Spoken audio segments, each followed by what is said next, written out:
हाथ जोड़ कर विनती करता, लाख लाख करता प्रणाम। तो भगवान को बार बार प्रणाम करना चाहिए। पहले प्रणाम करना चाहिए, फिर भक्ति करे जो ज्ञान दिया।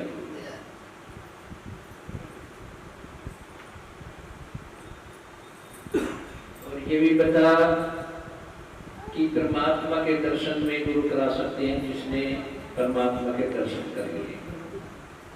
ये भी बता, हमारे गुरुकुल ने ये भी बताया कि पहले आंखों से देखो और कानों से सुनो, फिर इस पे विश्वास करो, फिर इसकी भक्ति करो।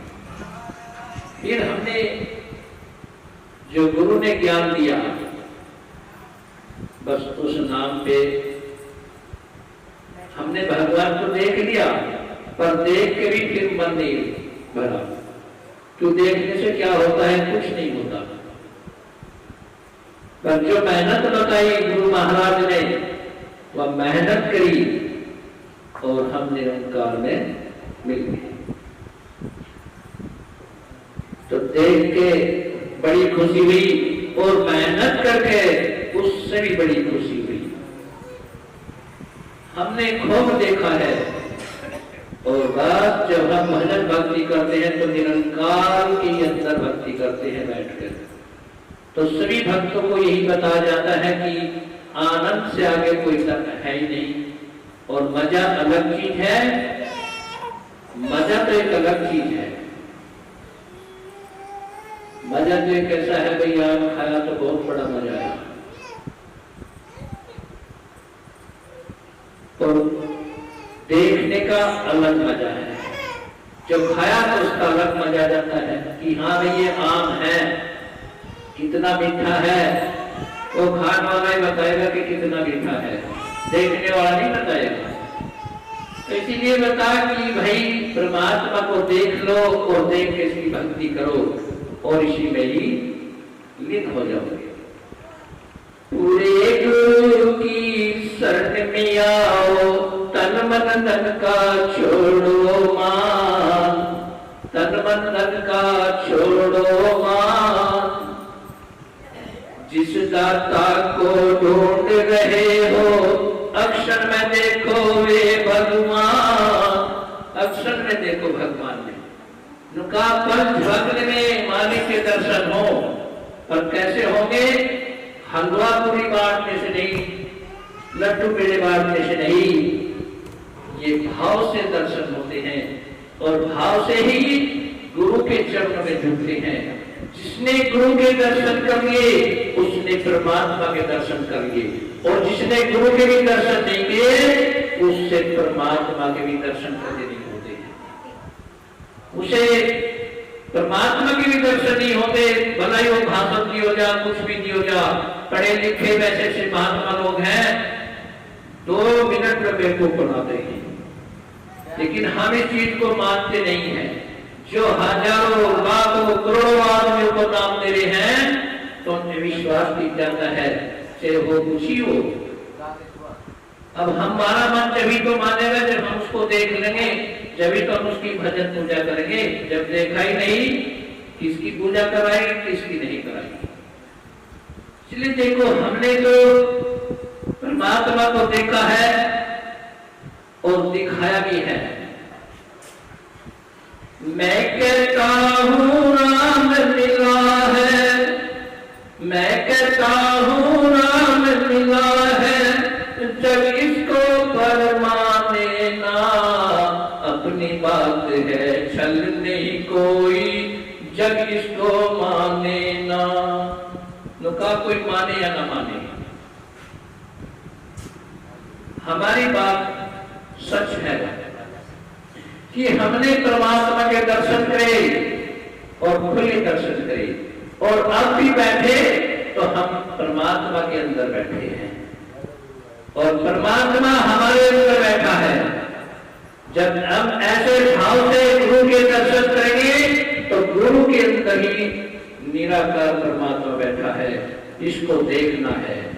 जिसने धरती बनाई, आसमान बनाया, और इसके अंदर अपने आप समाया। ये संत महात्मा बताया करके, जैसे रविदास जी, कबीर साहब, ये गुरु नानक जी, उन्होंने ये बताया खुलासा करके, ग्रंथों में भी लिख दिया। ये नहीं बताया रामपाल महाराज की ढाल की राम ऊपर है, अब मैं झांझ में लेकर जाऊंगा। एक 51,000 का टिकट है, 1.5 लाख का टिकट है। जिसे एसी में जाना बैठ के तो 1.5 लाख दो, जिसे गर्मी में जाना बैठ के तो 51,000 रुपये दो। हमारे यहाँ 51,000 का टिकट नहीं, हमारे यहाँ फ्री टिकट है। पर जो नाम दिया जा उसकी मेहनत कर लो, कोई बीमारी भी शरीर में नहीं रहेगी। और जो कुछ भी किया, बीमारी सिमारी कुछ भी हो, कोई भूत वाला हो, किसी का लेना देना हो, तो गुरु यही दिलवा देता है, उसको खाली करके भेजता है। सिर्फ नाम से वो पड़ जाता है, नाम से वो निरंकार मिल जाता है, नाम से वो हरि में मिल जाता है। और आप भकाए में आते हैं कि हमने तो गुरु ज्ञान दे दिया। अरे ज्ञान तो ले लिया, जाना कहाँ है? क्या उसके दर्शन कर लिए? जब शरीर से आत्मा निकलेगी तो क्या मालिक देख लिया उसने? ढूंढती फिर हो जाएगी, फिर इसी धरती पाएगी, फिर नरक पहुंच जाएगी। कितने 1000 वर्ष लग जाएंगे इससे आजाद होने के लिए। लेकिन गुरु जी जब ज्ञान देता है तो उस वक्त परमात्मा के दर्शन कराता है। और दर्शन कराकर कहता है कि दर्शन से भी कुछ नहीं होता, काम होगा करने से। ये नाम मेहनत है, जितना जप लेगा ये आपके नजदीक होगा, आप इसके नजदीक हो जाएंगे। आत्मा बड़ी खुश होगी। आत्मा का नाम दिखता है सदा स्वागत। आत्मा सदा स्वागत मानी जाती है जब इसको प्यार मिल जाता है। जैसे लड़की की शादी करती, वह भी सदा स्वागत हो जाती है। जिस लड़की की शादी नहीं करी वह सदा स्वागत नहीं होती। तो इसीलिए बताया है हमारे गुरु जी ने कि आनंद ले, मिल जाए और आनंद ले और भक्ति कर। मैं कहता हूं जीवन में ही मुक्ति का पद पाया है। मैंने जी तो जी मुक्ति का पद पाया। एक कन मुझे देखा है असलियत में जिस संत की, यानी मैं तो संत कहूंगा की बुराई में करता कि वो यही कर रहा। मुझे एक बार निरंकारी मिशन में, मुझे बहुत साल हो गए, बहुत बड़ी बात की मैं निरंकारी में मिला, ज्ञान भी मिला। तो जी मुझे बाबा जी खूंटे काटते दिखाई दिए। मैं कहा बाबा जी खूंटे क्यों काटते? फिर भी चलो मगर ये तो मालिक है, काम इन्हीं का है और कराना भी नहीं चाहिए। उसके बाद माता का मंदिर है इनके घर में, बाबा जी के, और वहां बैठ के बाबा जी तपस्या करते थे, भजन करते थे, सुमरन करते थे, वे किसी का भी करते थे। जो नाम उन्हें हमें बताया, हमने भी उसी नाम का सुमरन जाप किया। जब काफी समय बीत गया, अब निरंकारी वाले मुझे निरंकारी माने ही नहीं थे, क्योंकि मैं तो खुली भक्ति करता था, मैं लोक भक्ति अपनी नहीं करता। मैं तो देवी माँ को सबसे पहले मानता हूँ जिससे मैं पैदा हुआ, जिसने मुझे धरती पर दिखाया, चलना सिखाया, बोलना सिखाया, खाना पीना सिखाया, उस माता के मैं रात दिन दर्शन करता हूँ और उसके बार बार नमस्कार करता हूँ। तो निरंकारी वाले बोलते थे कि आप तो देवी देवताओं की पूजा करते हैं, आप निरंकार को नहीं जान पाए। मैं कहा हाँ भाई, बहुत खुशी है मुझे तो। अबे माँ से पैदा हुआ, इस धरती पे जो भी पैदा हुआ वो माँ से पैदा हुआ, और उस माँ से पैदा होकर फिर उसने ज्ञान लिया परमात्मा का। क्या हम उसको भूल जाएंगे? नहीं, हमारे संतों ने कभी ऐसा नहीं किया कि इस चीज को भूल जाए। तो ये बताया कि सतगुरु है भंडार मेहर का, कमी कभी ना आई है। सर्व से भी है इसकी बुद्धि, आत्मा का भी स्वामी है। ये सबका स्वामी है, देवी देवताओं का भी स्वामी है। तो जी मुझे फिर उसके बाद दिखाई दिया कि बाबा जी का एक्सीडेंट करवा दिया। मैंने सभी निरंकारियों को बोला, सत्संग में सुनाया कि बाबा जी का भला महीने में एक्सीडेंट होगा और उसके घर के कराएंगे, उसके खास रिश्तेदार कराएंगे। किसी ने विश्वास नहीं किया, निरंकारियों ने तो किया ही क्या नहीं, लेकिन होरों ने जो थे ने विश्वास बहुत किया। उसी समय पर जब बताया उसका एक्सीडेंट उसके जमाई ने उसकी लड़की ने करा और बच गए, वो बेचारा शरीर छोड़कर उसकी आत्मा चली गई। फिर विश्वास किया यार ऐसा होना नहीं चाहिए, वैसे संतों के लिए ऐसा होना पाप है, होना ही नहीं चाहिए। उन्हें तो भजन करते करते शरीर छोड़ देना चाहिए। फिर अब मुझे एक दिन किसी शक्ति से मेरा आमने सामने बात हुई, उसने दो संतों के बारे में बताया कि ये संत जो है सूर्य की योनि में जाएगा, इसकी जो आत्मा सूर्य की योनि में जन्म होगा। वो कौन है? रामपाल महाराज जी। अब किसी ने बुरा लगो या अच्छा लगो, मैं तो यहां सच कहूंगा, सच बोलूंगा। किसी ने अच्छी लगे या बुरी लगे, हमारे यहां बनाव की बात नहीं होगी, न करेंगे। ये सबने पता कि परमात्मा ही स्वयं आशीर्वाद देता है यहाँ के, हम अपनी ढंग से नहीं। अब लोग कहते हैं गुरु जी भगाता है, अरे हम नहीं भगा रहे, हम झूठा कैसे आशीर्वाद देंगे ये तो बताइए। जब परमात्मा ने नहीं दिया तो हम आपको कैसे आशीर्वाद देंगे झूठा?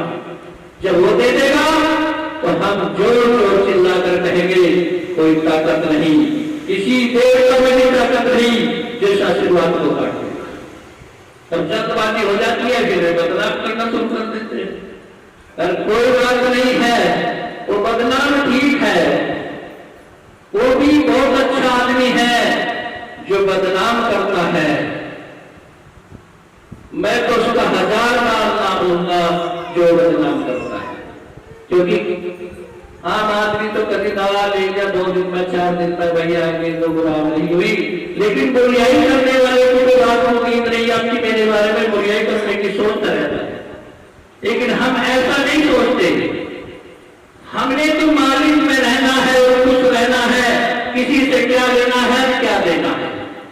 अगर लेने वाला है तो हम उसको देने वाले हैं, और जो लेने वाला नहीं है वो तो यहां ले ना कहीं ले सके, क्योंकि उसकी जो बुद्धि है और जो मन है, यानी कहा बुद्धि से परे,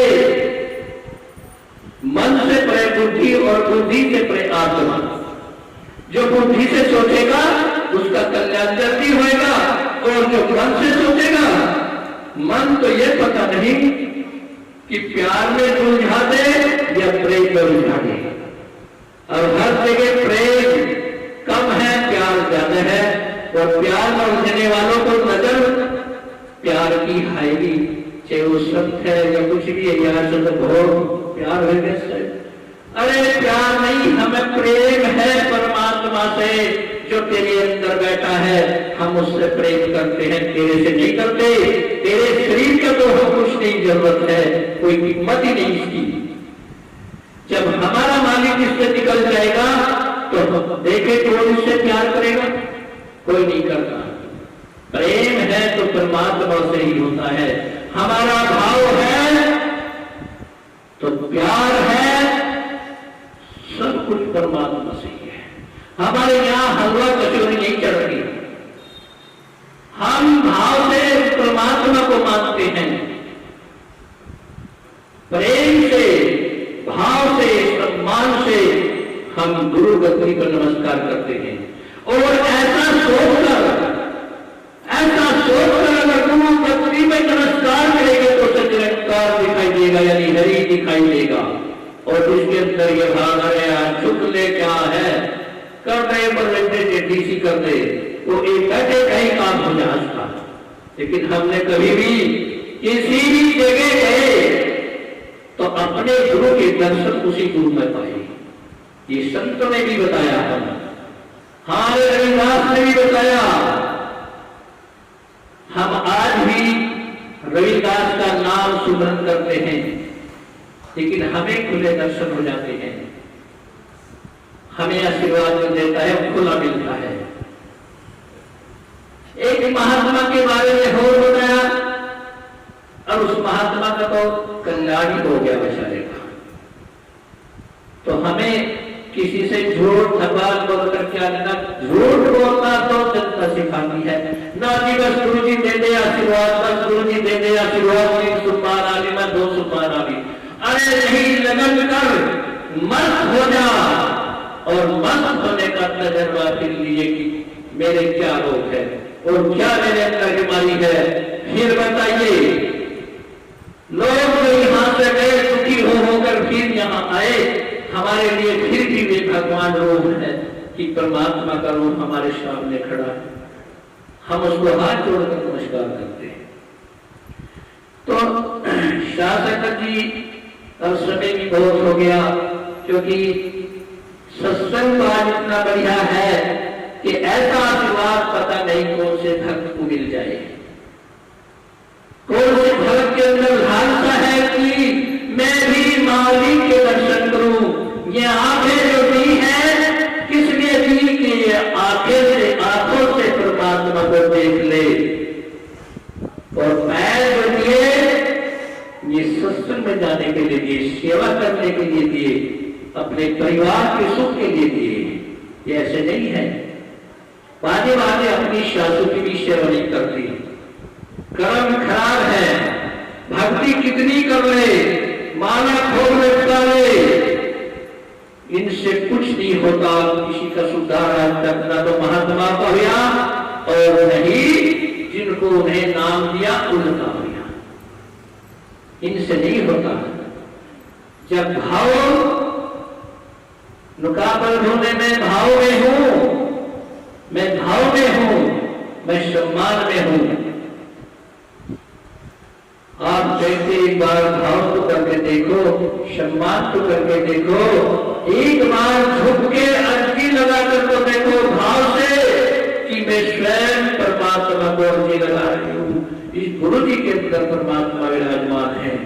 मैं आज तो ले नहीं जाऊंगी, आज अपनी बीमारी कटवा के जाऊंगी, नहीं उठूंगी, मालिक आपके दरबार से नहीं उठूंगी, मैं तो आज कुछ लेकर ही जाऊंगी। तो परमात्मा मजबूर हो जाते हैं और उसने आशीर्वाद देना पड़ता है, क्योंकि माँ बाप दयालु होते हैं। हमने अपने माँ बापों की बड़ी सेवा करी, अपने हाथों से धुलाया, नदी के में घाट पड़े थे, ऐसा कुछ नहीं।